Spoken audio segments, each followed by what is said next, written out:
ngasi gi oibda maru eba content masa ama katang ma'am da share tawjaramge Guwahati da achauba drug lalonba Manipur dagi nupi ama fare Guwahati gi Solapara police station gi manungsanba Kalasini apartment gi mari suba floor da aine yadaba nisagi polam kya ama lairi habigi akhanaba paw ama phangbadagi Assam police na crime branch amasum Paltan Bazar police na red chathakre hairi Pausna makatana hairi bidi operation aduda apartment aduda Imphal West ki Kwa Kaithel mayai koi bidigi Sangita Laisangbam Mapuroiba Paunam Syam Kauba amagi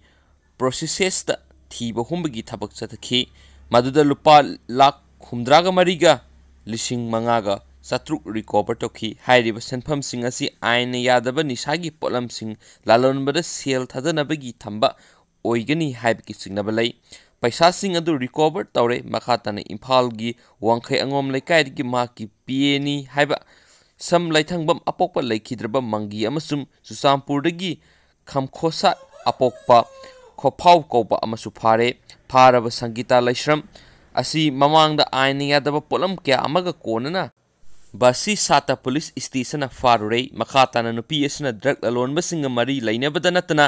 Baralumuk police station drug case ka mari lainana phakiba Tasur Ali da drug supply tobgi singna basu lai hen spaus na makhatari